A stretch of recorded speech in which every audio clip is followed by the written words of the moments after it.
तो ये जो आपके लिए शॉर्ट आंसर से सबसे पहले उनको डिस्कस कर लेता हूँ, तो पूरा सैलरी का जो है वो थोड़ा सा रिवाइज भी हो जाएगा।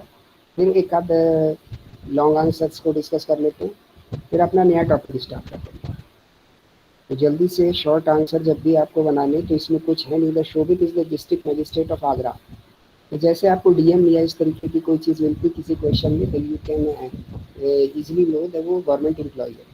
तो आरएफएच के केस में, रेंट फ्री हाउस के केस में गवर्नमेंट एम्प्लॉय के साथ क्या रूल होता है कि the value determined by the government, जो भी वहाँ की रेस्पेक्टिव रेट और वैल्यू चल रही होगी वही रेंट फ्री हाउस की वैल्यू बन जाएगी। ये आपके साथ बात जब आप पढ़ रहे थे तो आपने देखी थी।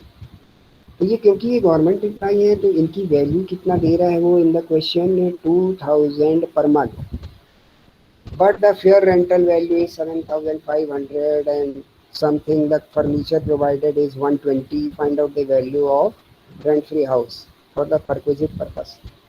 तो जो इन्होंने आपको फेयर रेंटल वैल्यू दे दी, that is only for the confusing, because if the person is the government employ, then the rates determined by the government वो ही आपके लिए परक्विजिट वैल्यू बनेगी। तो इसमें perquisite value 2000 rupees per month के हिसाब से एक साल के 24,000 plus this house is furnished, because furniture दिया हुआ है तो 10% of the furniture, that is 10% of the 120 is 12,000।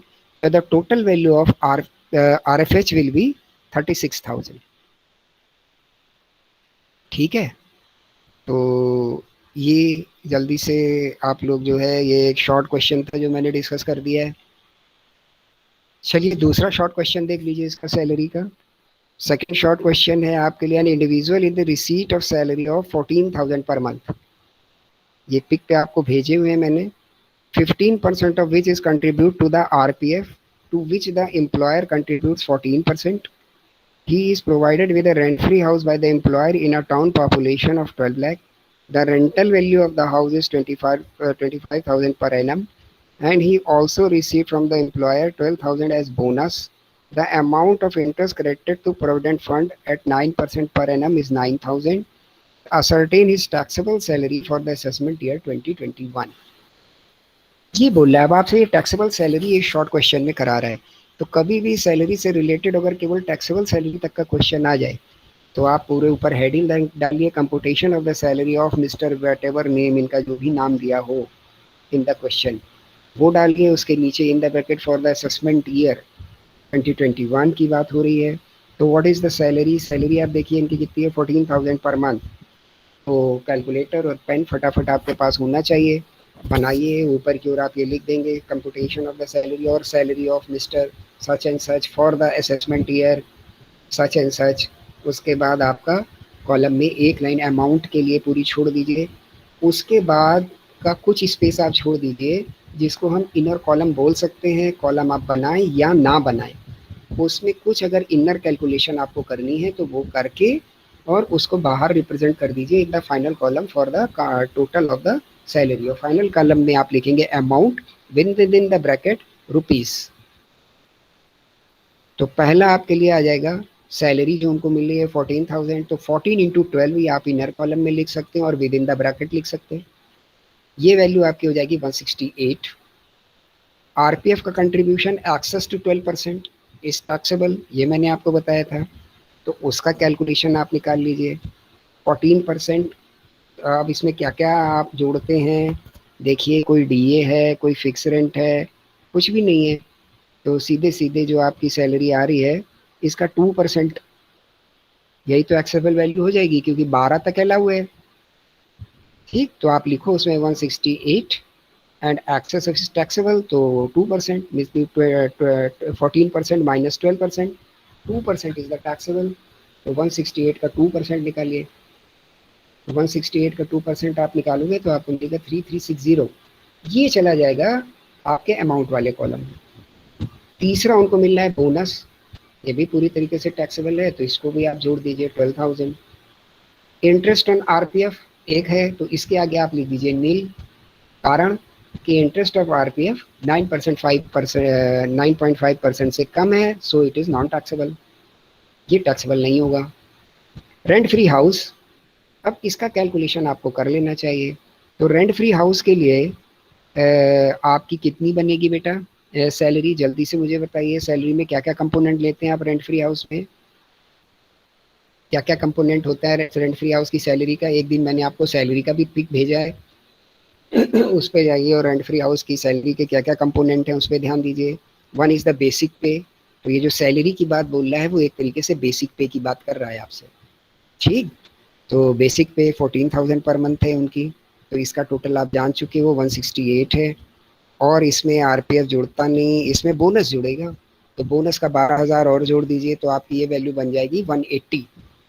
180 का अब ये क्योंकि गवर्नमेंट एम्प्लॉय नहीं है, अदर देन गवर्नमेंट एम्प्लॉय है, तो पॉपुलेशन के साथ कनेक्ट करते हुए आपको परसेंटेज देखना होता है आरपीएफ के केस में।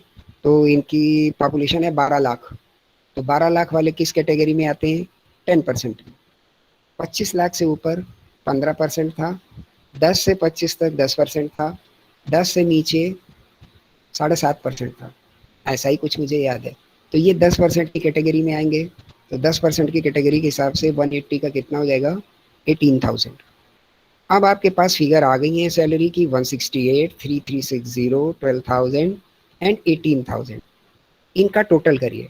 इनका टोटल आ जाएगा आपके लिए 2,01,000 रुपये 360। 2,01,360।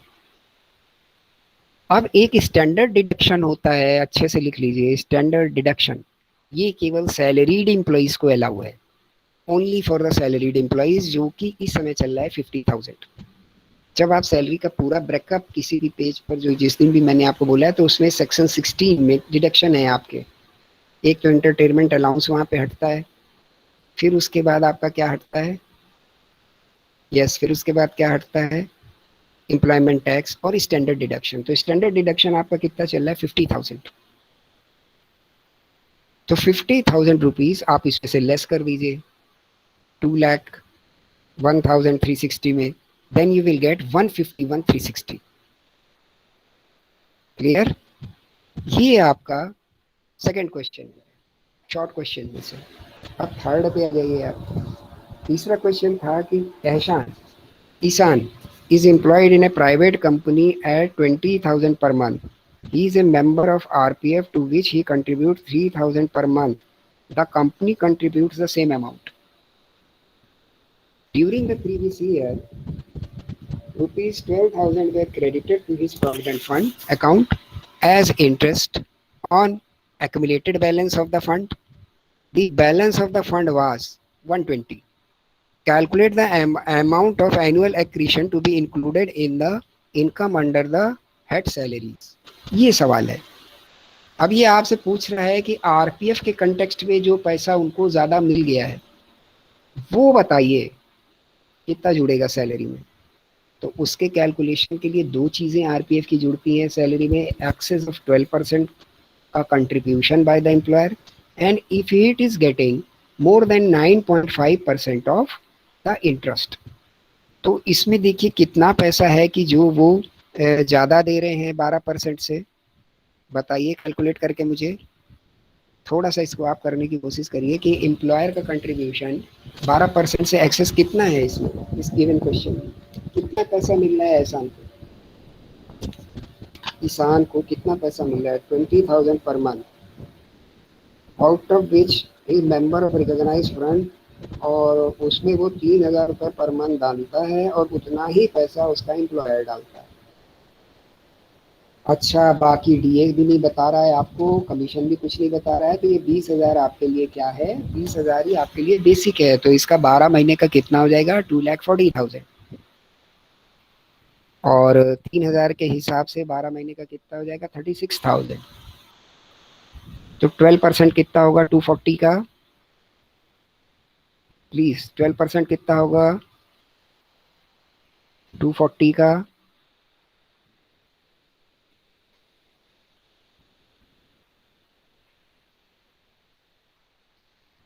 Yes, 12% of 240।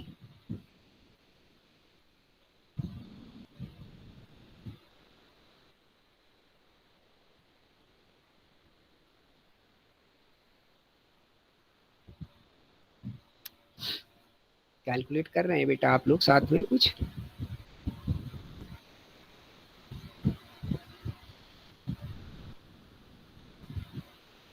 यस बच्चों, कुछ कैलकुलेट कर रहे हैं आप लोग साथ में?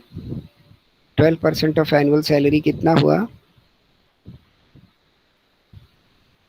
240 का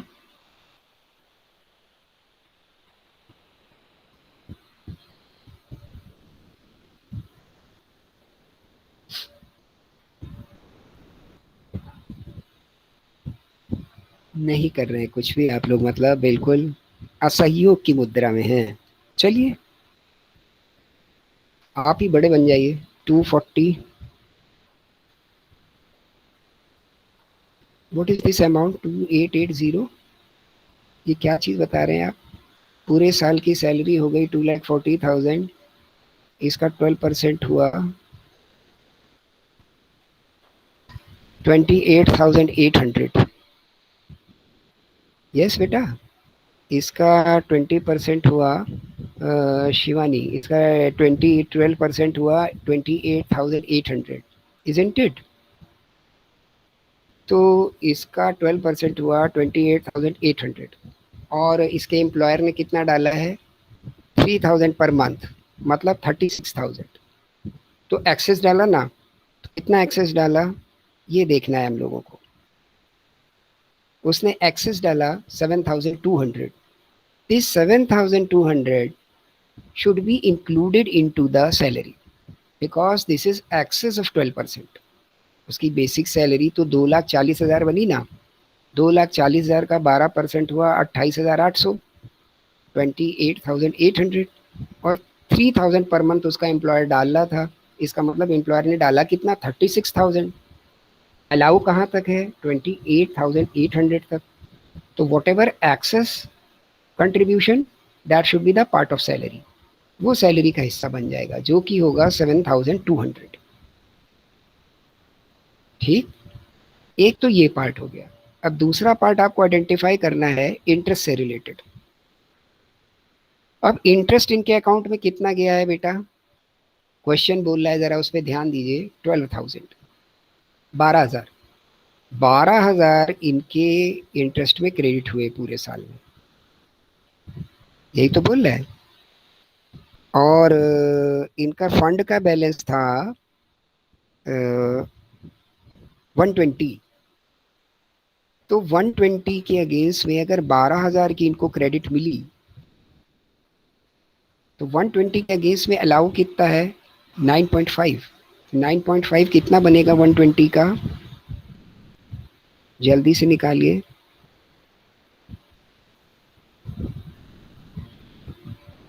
120 टू 9.5%, ये बनेगा 11,400। प्लीज आप लोग साथ में करते रहिए ऑन द पेन पेपर। ठीक,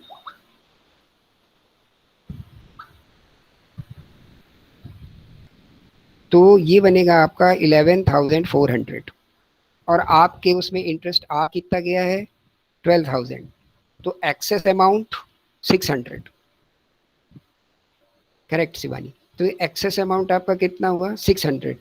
तो ये दोनों पार्ट आपके सैलरी में शामिल हो जाएंगे।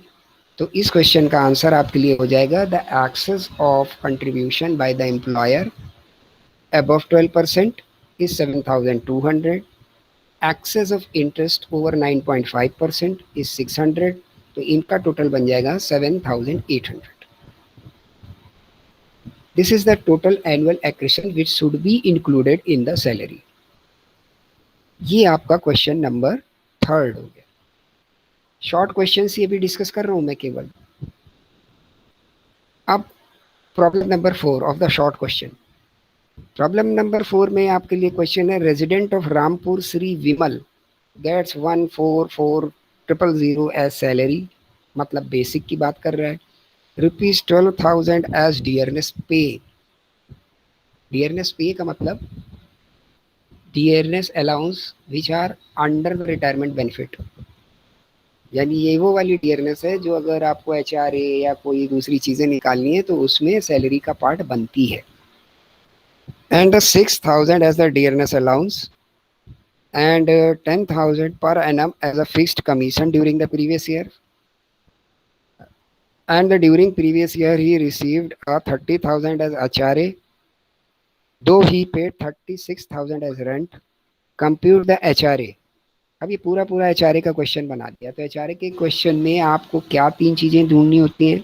HRA actually received, excess of rent paid over 10% of salary, और इनका शहर दिया हुआ है रामपुर, मतलब दिल्ली, बम्बई, कलकत्ता, मद्रास के नहीं है, तो 50% ऑफ द सैलरी और 40% ऑफ द सैलरी ये लगेगा।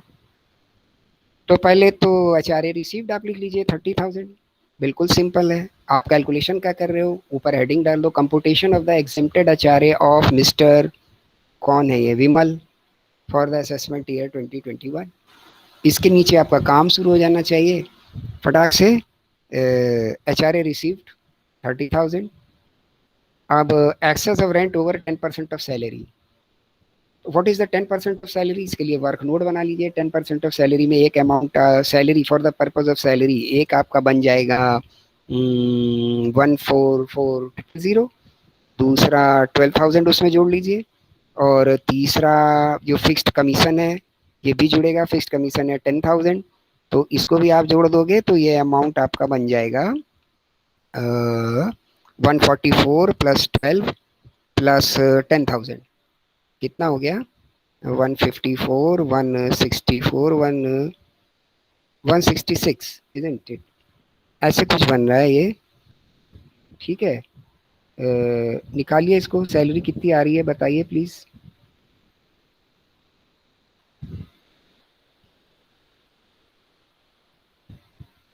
सैलरी कितनी आ रही है बेटा? 144,000 plus 12,000 of the dearness pay plus 10,000 of the 166,000। तो excess of rent paid over 10% of salary, तो इसका 10% लेना है आपको। तो 166 का 10% बनेगा 16600, 16,600। और रेंट आपने कितना पे किया है, 36,000। इसमें से इसको घटा दीजिए 16600 को, तो excess of rent paid over 10% of salary आपको मिल जाएगा। ठीक, तो excess of rent paid over 10% of salary आपके लिए कितना आएगा? ठीक, एक अमाउंट ये आपको मिल जाएगा। तीसरा अमाउंट आपको मिलेगा 40% ऑफ द सैलरी। ठीक, तीसरा अमाउंट मिलेगा 40% ऑफ सैलरी। तो इन तीनों में सबसे कम कौन सा है, प्लीज, इन तीनों में सबसे कम कौन सा है?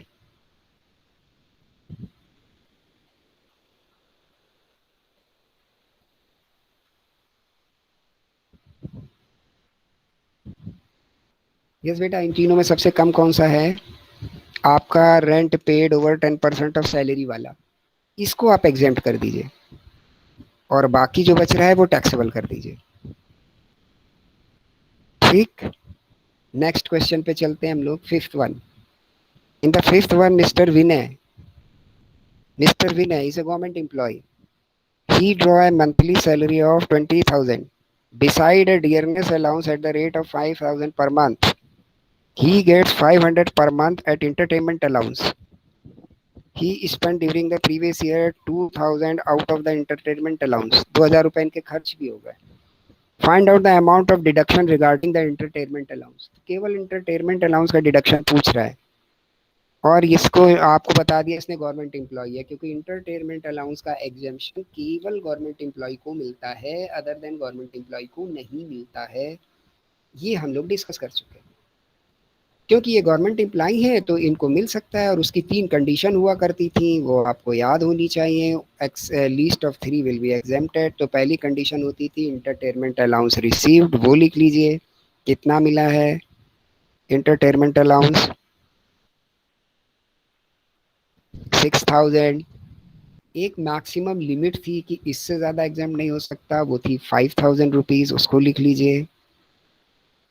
तीसरा था 1/5 ऑफ द बेसिक पे, 1/5 ऑफ द बेसिक पे। तो इनकी बेसिक पे कितनी है? ही ड्रॉ मंथली सैलरी ऑफ 20,000, यही इनकी बेसिक पे है। मुझे डियरनेस से बाकी चीज़ों से कोई लेना देना नहीं। तो इनकी मंथली सैलरी 20,000 है। तो 20 × 12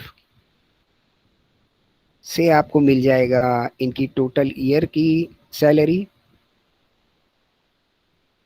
जो कि हो गई 2,40,000।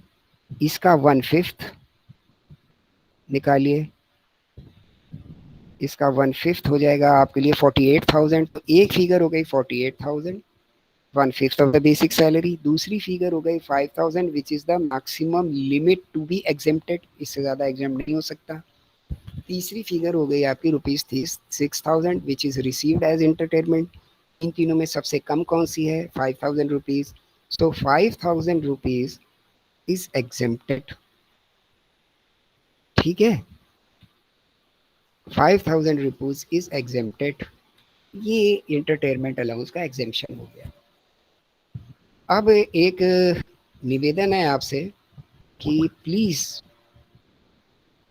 रिक्वेस्ट की तरह इसको मानिए, प्लीज आप लोग ये जो आगे इसके बड़े वाले क्वेश्चन है जो मैं अभी डिस्कस नहीं कर रहा हूँ, क्योंकि दूसरे पार्ट ऑफ स्टडी को भी आगे लेके चलना है, इनको प्लीज आप लगाइए। तो ये जो डिस्कशन है ये शॉर्ट हो जाएगा। आप देख रहे हैं आधे से ज्यादा क्लास का टाइम, लगभग लगभग 3/4 इसके डिस्कशन में चला गया हम लोगों के, और 5 शॉर्ट क्वेश्चन डिस्कस हुए। तो अगर ये जो 2 लॉन्ग क्वेश्चन है या पीछे जो के जो क्वेश्चन है ये आप लगाएंगे और मुझे भेजेंगे तो 10-15 मिनट के अंदर डिस्कशन हो जाएंगे, और मुझे लगता है कि वो आपको मदद करेंगे, और एग्ज़ाम में भी आने की पूरी पूरी संभावना है। आप कहीं से भी पढ़ रहे हो, कोई भी प्रैक्टिस कर रहे हो, कोई भी मेथड आपका हो, if anything is going to be assistable to you from the institution, then please take, उसको अच्छे से आप लें, स्वीकार करें और जानने का प्रयास करें। तो उन बड़े क्वेश्चंस को आप लगाइए प्लीज। ठीक, तो हम लोग उसको डिस्कस करें तो शॉर्ट टाइम में हो जाएगा। तब हम लोग आज के अपने नए टॉपिक की ओर चलते हैं, which is house rent allowance, sorry, income from house property. तो इनकम ऑफ हाउस प्रॉपर्टी के केस में ये आपका दूसरा हेड ऑफ इनकम है। तो दूसरे हेड ऑफ इनकम के केस में आपके लिए क्या चीज़ होती है इसमें? एक्चुअली बेटा है क्या, जो प्लीज़ आप 2-3 लोग हो, केवल मैं बोल इसलिए दे रहा हूँ क्योंकि आपके मार्फत बातें सब तक चली जाएंगी।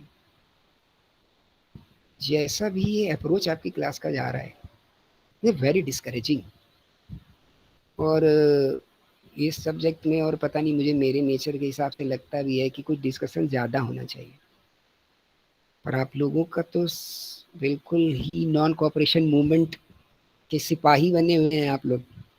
ठीक है, तो कैसे क्या हो पाएगा, और ये डिस्करेज करता है। तो कभी कभी भी मैं डीप स्टडीज़ पर या किसी अच्छे कॉन्सेप्ट पर या कुछ इंटेंसिव चर्चा आपके साथ करना चाहता हूँ तो वो अपने आप डिस्करेज होकर अवॉइड हो जाती है। थोड़े अगर आप चलेंगे तो चीज़ें बहुत अच्छी हो सकती हैं, आई एश्योर यू। हाँ, मुझे पता है कि कहीं ना कहीं से कहीं आपकी कोई पढ़ाई हो रही होगी, कोई ना कोई बैकअप होगा, क्योंकि इतने लापरवाह तो आप नहीं हो सकते इस उम्र में कि सारी चीज़ों को छोड़ दो। मतलब यू आर श्योर कि आप आसानी से अपना सब कुछ कर लेंगे, अच्छी बात है, क्योंकि हर किसी के नंबर ज़्यादा सेल्फ स्टडी से ही आते हैं। But if only self study is responsible for total growth and the high score, तो अपने एक्सपीरियंस के आधार पर हम कह सकते हैं बेटा कि ऐसा नहीं होता है। आपको कहीं ना कहीं किसी सीनियर के गाइडेंस की ज़रूरत पड़ती है। चलिए, वो आपकी इच्छा है, मेरा काम है कि मैं अपने काम को पूरा कर देता हूँ। आपका जितना इंटरेस्ट होगा उतना ही इंटरेस्ट मेरा भी बढ़ेगा। चलिए जल्दी से देख लेते हैं कि इनकम फ्रॉम हाउस प्रॉपर्टी में क्या हो सकता है। इनकम ऑफ हाउस प्रॉपर्टी का मतलब बेसिक टर्म्स में, कि आपको भी अगर सरसरा पढ़ना है तो सरसरी ढंग से मैं भी पढ़ा देता हूँ। बेसिक टर्म्स में रेंट से रिलेटेड है ये, और रेंट में ओनरशिप होनी चाहिए जिसके पास, उसमें लग वो चार्जेबल टू टैक्स हो जाएगा। ठीक है ना। अब मैं ऐसी ढंग से बताऊंगा कि आपको किताब की मदद लेनी ही पड़ेगी, पूरी बात जल्दी आएगी नहीं, क्योंकि आप लोग उस ढंग से चल भी नहीं रहे। चलिए, तो basis of charge, the rental income, and rental income is the subject of the ownership or the subject of the possession of the property or the receiving of the rent. The subject of property possession or the receiving of the rent is connects whether the property is disputed or not. अगर वो आपकी property disputed है तो income tax को इससे कोई मतलब नहीं है कि वो किसके नाम है किसके नाम नहीं है, इस सब के झगड़े में वो नहीं पड़ेगा। वो इसमें पड़ेगा कि कौन किराया ले रहा है या किसका उसके ऊपर स्वामित्व है, उसकी हाउस प्रॉपर्टी इनकम मान ली जाएगी। और आप लोग आपस में मुकदमा लड़िए, अगर चार भाइयों के बीच में कोई झगड़ा है और उसमें कोई रेंटल इनकम है तो जो किराया ले रहा है या जो अधिकार उसके ऊपर बनाए हुए हैं उसके लिए इनकम फ्रॉम हाउस प्रॉपर्टी हो जाएगी और उस पर टैक्स लगेगा। और कल को फिर आप लोगों के बीच में आपस में फैसला आए तो आप लोग आपस में अपने किराए का जो भी इनकम का लेन देन और अपना झगड़ा करते रहिए, लेकिन जो किराया ले रहा है उसे टैक्स देना पड़ेगा। ये डिस्प्यूटेड इनकम के केस में होगा। ठीक, कंपोजिट रेंट के केस की अगर आपका जो रेंट है उसमें कई सारी और भी चीज़ें शामिल हैं, जैसे जो आपके हाउस का रेंट आ रहा है उसमें आप दूसरी कई सारी ऐसी फैसिलिटीज़ दे रहे हो जिसके कारण वो किराया और बढ़ जाता है। ठीक, तो बाकी चीज़ों का किराया कंपोजिट रेंट के केस में हटेगा। देखा जाएगा कि बाकी चीज़ें जो जो इसमें जुड़ी हुई हैं क्या उनका नेचर बिजनेस से कनेक्टेड है, तो फिर वो बिजनेस और प्रोफेशन में वो पोर्शन जाएगा अर्निंग का, या वो अदर सोर्स में जाएगा। हाउस रेंट के केस में इनकम फ्रॉम हाउस प्रॉपर्टी के केस में वही आएगा कि जो कि हाउस की या उस हाउस प्रॉपर्टी की रेंटल इनकम के साथ कनेक्ट होगा if it is a composite rent. ठीक, डिस्प्यूटेड ओनरशिप मैंने आपके साथ डिस्कस कर दी, कंपोजिट रेंट मैंने आपके साथ डिस्कस कर दिया। अब एग्जेम्पशंस की बात होती है कि annual value of the x ruler, जो हमारे पुराने रूलर रहे हैं उनकी एक पैलेस की ओनर वैल्यू एग्जेम्प्टेड है, ये आपने सेक्शन 10 में पढ़ लिया था। ठीक, फार्म हाउस की इनकम एग्जेम्प्ट है, ये आपने एग्रीकल्चर इनकम में पढ़ लिया था। और जिनके जिनके हाउस प्रॉपर्टी हैं वो जो एग्जेम्प्ट हैं वो कौन कौन से हैं? Local authority, scientific research organisation, trade union, charitable trust, political party, इनकी सबकी हाउस प्रॉपर्टी की इनकम एग्जेम्प्ट है। अब आगे बढ़ जाते हैं हम लोग कि अगर हिंदुस्तान के बाहर है आपकी हाउस प्रॉपर्टी, तो हिंदुस्तान के बाहर की हाउस प्रॉपर्टी की भी एनुअल वैल्यू हम कंसिडर करेंगे as the annual value as like such house property situated in India if the person is resident. क्योंकि जब आप रेजिडेंसी पढ़ रहे थे तो आपने पढ़ा था कि any income of the resident is taxable whether earned in India और आउटसाइड इंडिया। तो अगर आपकी हाउस प्रॉपर्टी हिंदुस्तान के बाहर है तो उसकी एनुअल इनकम को भी हम ऐसे ही कैलकुलेट करेंगे whether it is calculated from whether it is situated in India. ये अमित कुछ कहना है बेटा? आपका माइक खुला हुआ है। Okay, property owned by the को ओनर्स। ये जो को ओनर्स हैं, अगर आपकी प्रॉपर्टी में को ओनर्स हैं तो उसके केस में क्या होने वाला है, आप उस प्रोपोर्शन में उसको बांट दीजिए रेस्पेक्टिव ओनरशिप के। इस हिसाब से आपकी प्रॉपर्टी हाउस, जैसे 2-3 ओनर्स हैं तो उनका कोई रेशियो होगा, 50-50 है तो होने वाली हाउस प्रॉपर्टी की इनकम आधी आधी। जैसा प्रोपोर्शन रिगार्डिंग द ओनरशिप और regarding the position of the property, उस हिसाब से आपकी इनकम बढ़ जाएगी। ठीक, ये तो बेस बात हो गई इसकी। अब जल्दी से, क्योंकि ये होना किस पर है? रेंट पर।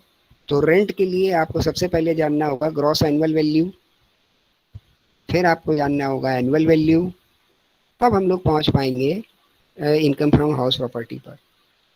ठीक, तो ग्रॉस एनुअल वैल्यू जानने का तरीका फटाफट से लिखिए, या अगर आपके पास बुक है which is I have suggested to you तो उसका पेज 169 निकाल लीजिए। क्योंकि किसी किसी क्लास में मुझे सुनने को मिलता है कि सर बुक का पेज बता दीजिए, तो बुक का पेज 169 आप निकाल सकते हैं। ठीक है, तो जीएवी के कैलकुलेशन की बात कर रहे हैं which is the foremost requirement for the calculation of the income from house property. इसको हम लोग बोलते हैं ग्रॉस एनुअल वैल्यू। तो ग्रॉस एनुअल वैल्यू में सबसे पहले आपको क्या जानना है, व्हाट इज द स्टेप 1 में आपको जानना है what is the fair rent और द म्युनिसिपल वैल्यू। क्या म्युनिसिपल ने उसकी कोई वैल्यू डिक्लेयर की है और उसका फेयर रेंट किया है। इसमें से जो हायर होगा इसको ले लेंगे हम लोग। नोट करते जाइए स्टेप बाय स्टेप। ठीक, तो ये आपकी स्टेप 1 का रिजल्ट हो गया।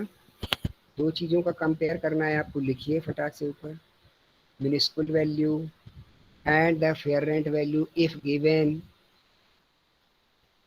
इन दोनों की हमने तुलना की, उसके आगे लिखिए whichever is higher is taken. ये एक अलग फिगर आपकी बन गई, ठीक है। दूसरी आपके लिए क्या है कि जो भी आपने स्टेप 1 से ड्रॉ किया, means the higher of the municipal value और higher of the fair rent value, अब इसको आपको कंपेयर करना है किसके साथ, with the standard rent. And what is this standard rent? Standard rent is the rent declared by the rent control act. ठीक, एक रेंट कंट्रोल एक्ट होता है जो आपके यहाँ लोकेलिटी के हिसाब से रेंट के कुछ रेट डिक्लेयर उसने किए हुए, इसको गवर्नमेंट की तरफ से, तो इनको बोलते हैं हम स्टैंडर्ड रेंट। ठीक, तो एक स्टैंडर्ड रेंट उस लोकेलिटी और उस हिस्से के हिसाब से कितना बनता है, ये आपको पता करना है और पता होगा। तो पहली फिगर हो गई higher value of the municipal value और the fair market value, fair market rent, जो मार्केट में रेंट चल रहा है, उसको कंपेयर आपको किससे कराना है, स्टैंडर्ड रेंट से। और यहाँ पे जो लोअर होगा ये बनेगा आपका एक्सपेक्टेड रेंट। लोअर का मतलब किसी भी केस में स्टेप 1 की वैल्यू स्टैंडर्ड रेट को पार नहीं करेगी, तभी तो लोअर हो जाएगी। अगर पार करेगी तो हायर हो जाएगी, तो हायर होगी तो स्टैंडर्ड रेंट बन जाएगा एक्सपेक्टेड रेंट। अगर कम होगी तो फिर वही मान ली जाएगी, स्टेप 1 की वैल्यू आपके लिए क्या, एक्सपेक्टेड रेंट। क्लियर? तो अगर आपको इसको एक लाइन में नरेट करके लिखना है तो then you can write the higher of the municipal value और the fair rent value can not restricted to, ऐसे लिख लीजिए, restricted to the limit of standard rent. यानी इन दोनों का जो हायर है उसकी रोक है कहाँ तक, स्टैंडर्ड रेंट तक। अगर वो स्टैंडर्ड रेंट से ज़्यादा होने लग जाएगा तो स्टैंडर्ड रेंट को ही एक्सपेक्टेड रेंट मान लिया जाएगा।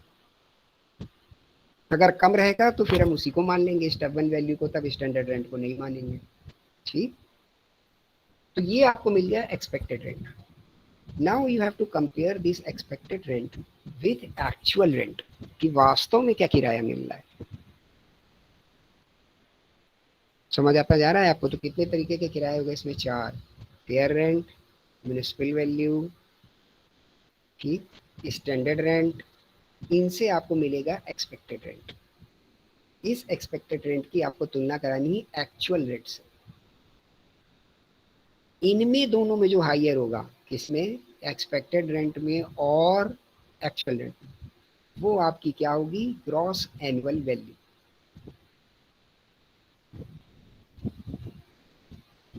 ठीक है, ग्रॉस एनुअल वैल्यू। अब ग्रॉस एनुअल वैल्यू में से आप क्या घटा सकते हैं, अनरियलाइज्ड रेंट। देखते जाइए, अनरियलाइज्ड रेंट क्या है।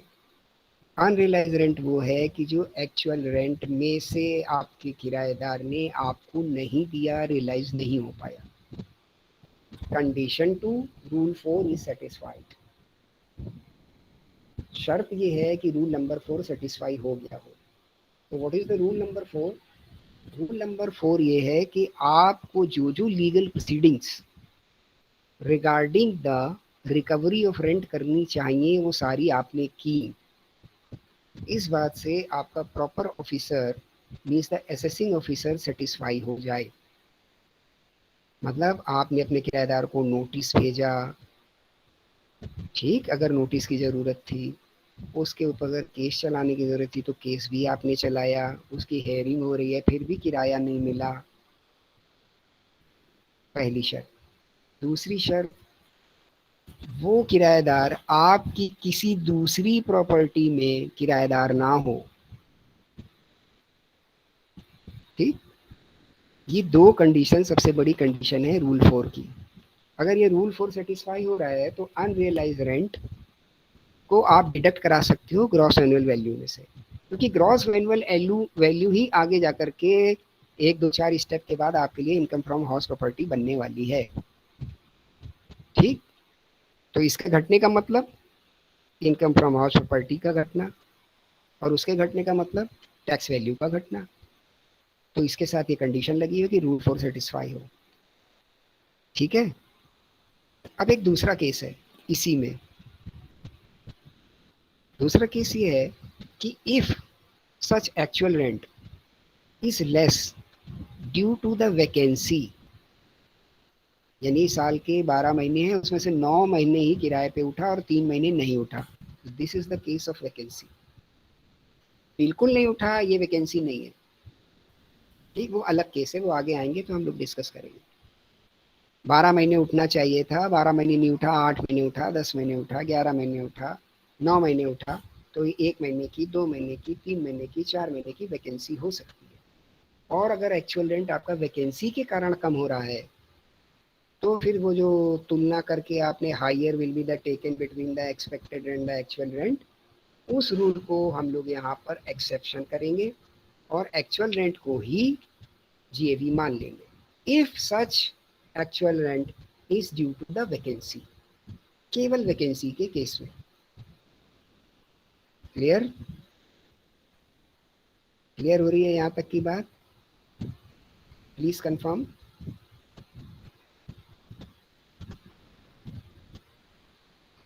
प्लीज बेटा, if the things are clear to you. yes, चलिए।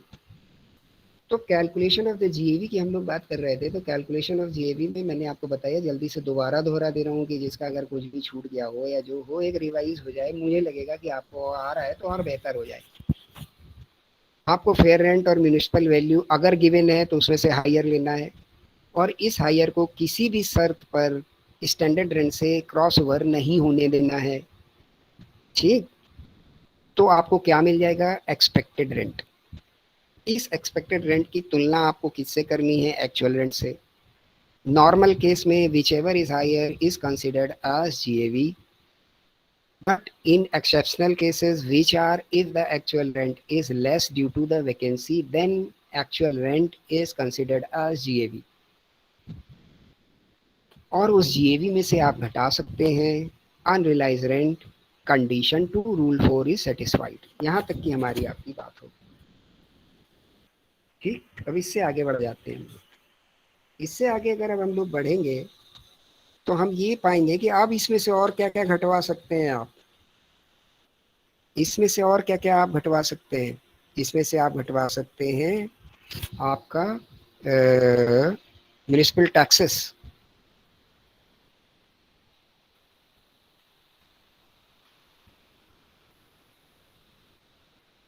ठीक, म्यूनिसिपल टैक्स घटवा लीजिए। तो म्यूनिसिपल टैक्स घटने के बाद आपको क्या मिल जाएगी? Annual value. जीएवी में से आप क्या घटवा सकते हैं? जीएवी कैलकुलेट करने के लिए क्या घटा सकते हैं? पहले अनरियलाइज रेंट। ये जीएवी को ही आप डायरेक्टली घटा सकते हैं by the unrealise rent, because GAV is the subject of the realisation of the rent. कि रेंट कितना मिल रहा है, रेंट से बेस करके सारी जीएवी बन रही है। अब रेंट ही अगर कम हो गया तो आपकी जीएवी वहीं कम हो जाएगी। आप जीएवी को ही रिड्यूस कर सकते हो बाय द अनरियलाइज रेंट। ये फर्क समझिएगा। लेकिन जैसे ही आप म्युनिसिपल टैक्स घटाएंगे तो फिर क्या चीज घटने वाली है? क्या चीज आपको मिलेगी घट के? Annual value. और म्युनिसिपल टैक्स के केस में आपको दो बातें ध्यान रखनी है। नंबर वन, म्युनिसिपल टैक्स आपकी रेस्पेक्टिव प्रीवियस ईयर का भी घटाया जा सकता है, आपके सक्सीडिंग प्रीवियस ईयर्स का भी घटाया जा सकता है if unpaid in the current year, आपके कमिंग ईयर्स का भी घटाया जा सकता है, फॉलोइंग ईयर्स का भी घटाया जा सकता है if it is paid in advance in the current year. ये एक यहाँ पे एक सबसे अलग टाइप की बात है। ये परमिशन है if you are paying the municipal taxes. ठीक, ये आप घटा सकते हैं चाहे करंट ईयर का। पेमेंट के साथ कनेक्ट है, ड्यू के साथ कनेक्ट नहीं है, एक्रूअल के साथ कनेक्ट नहीं है। अच्छे से ध्यान रखिएगा, पेमेंट के साथ इसका कनेक्ट है। If you are paying then you can deduct from the GAV. If you are not paying then it is not deductible. ठीक, तो आप करंट ईयर के जीएवी में इसको घटा सकते हैं इफ यू आर पेइंग। साथ ही साथ अगर पीछे के साल का बाकी चला आ रहा है, आपने पे नहीं किया, तो उसको भी इस साल घटा सकते हैं। फ्यूचर के साल का अगर आपने एडवांस पे कर दिया तो उसको भी घटा सकते हैं। ठीक, यहां तक हमारी आपकी बात हो गई। इसको घटाने के बाद आपको मिलेगी एनुअल वैल्यू। इस एनुअल वैल्यू में से फर्दर कुछ चीजें आप घटा सकते हो, जैसे आपका नंबर वन, दो चीजें घटेंगी। एक तो इसका फिक्स डिडक्शन है 30%, ये तो घटेगा ही घटेगा। This is against the maintenance of the property. फिर आपको क्वेश्चन कुछ भी बोले, ये रंगाई कराई, ये पुताई कराई, फलाना कराया, कुछ भी आपको ध्यान नहीं देना। एक स्टैंडर्ड डिडक्शन अलाउ होता है 30%, वो आप अपनी एनुअल वैल्यू में से घटा सकते हैं। दूसरी चीज आप घटा सकते हैं the interest on the loan taken for the acquisition of the property और फॉर द कंस्ट्रक्शन और रिपेयर और रिन्यूअल ऑफ द प्रॉपर्टी। वो कैसे कैसे होगा, वो फर्दर डिस्कशन का इशू है। ये दो आइटम और घटेंगे और ये है सेक्शन 24। ठीक, नंबर वन आपका स्टैंडर्ड डिडक्शन, फिक्स डिडक्शन, जो कि 30% ऑफ द एनुअल वैल्यू है, जो एनुअल वैल्यू निकल के आए उसका 30%। दूसरी आपकी इंटरेस्ट है, और इंटरेस्ट में इंटरेस्ट किस बात का, which is taken if loan is taken for such property जिसकी हाउस प्रॉपर्टी की वैल्यू कैलकुलेट हो रही है, उसके लिए अगर लोन लिया गया है, आइदर फॉर द एक्विजिशन और फॉर द कंस्ट्रक्शन, इसके लिए लिया गया है, देन इट इज डिडक्टेबल। इसमें करंट पीरियड का भी, और दूसरा पॉइंट लिख लीजिए प्रायर पीरियड का भी। करंट पीरियड का इंटरेस्ट भी डिडक्टेबल है, और अगर प्रीसीडिंग पीरियड से प्रायर पीरियड से, तो इसका भी इंटरेस्ट डिडक्टेबल है। कैसे होगा, क्या होगा, ये आगे डिस्कस करेंगे हम लोग। तो एक पूरा फॉर्मेट की अभी हमने आपके दिमाग में डालने की कोशिश की। When you are going to solve this question, this is the format, ये इसका सीक्वेंस है। इस सीक्वेंस के हिसाब से आप चलेंगे, ठीक है ना। तो अब कई सारे इसमें उतार चढ़ाव आगे आएंगे कि अगर प्रॉपर्टी लेट आउट है, अगर सेल्फ ऑक्युपाइड है, अगर ऐसा है, अगर वैसा है, तो वो सारी बातें हम लोग आगे डिस्कस करेंगे। अभी आप ये पूरा एक रोड मैप तैयार हो गया कि what is the house property and how income of the house property and how it is calculated, what are the steps and the sequence and the format, ये आपके साथ डिस्कस हो गया। तो yes, if you have any query, कोई query है आपके पास आज के सेशन से रिलेटेड?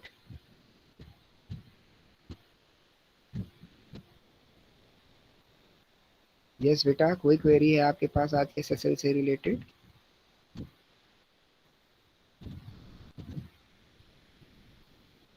No, okay. तो मैं अपना काम पूरा कर देता हूँ। मुझे फिर से रिक्वेस्ट कर लेना है आपसे कि जो आपको क्वेश्चन दिए गए हैं प्लीज़ उनको लगा लीजिए, प्लीज़ के साथ बोल रहा हूँ मैं। तो हम लोग उसको डिस्कस करके बेहतर तरीके से कर पाएंगे। अगर आपसे हो गए हैं तो मुझे बता दीजिए कि इट इज़ ओके, हो गए हैं, कोई दिक्कत नहीं है सर, तो काम ख़त्म, इसकी मैं बात करना छोड़ दूँ। और आगे जो हाउस प्रॉपर्टी की डिस्कशंस हैं, इनको थोड़ा सा और देख के आइए तो ये और अच्छे हो जाए। Okay then, thank you very much. बहुत अच्छी मीटिंग थी आपके साथ। Have a nice day all of you. Thank you.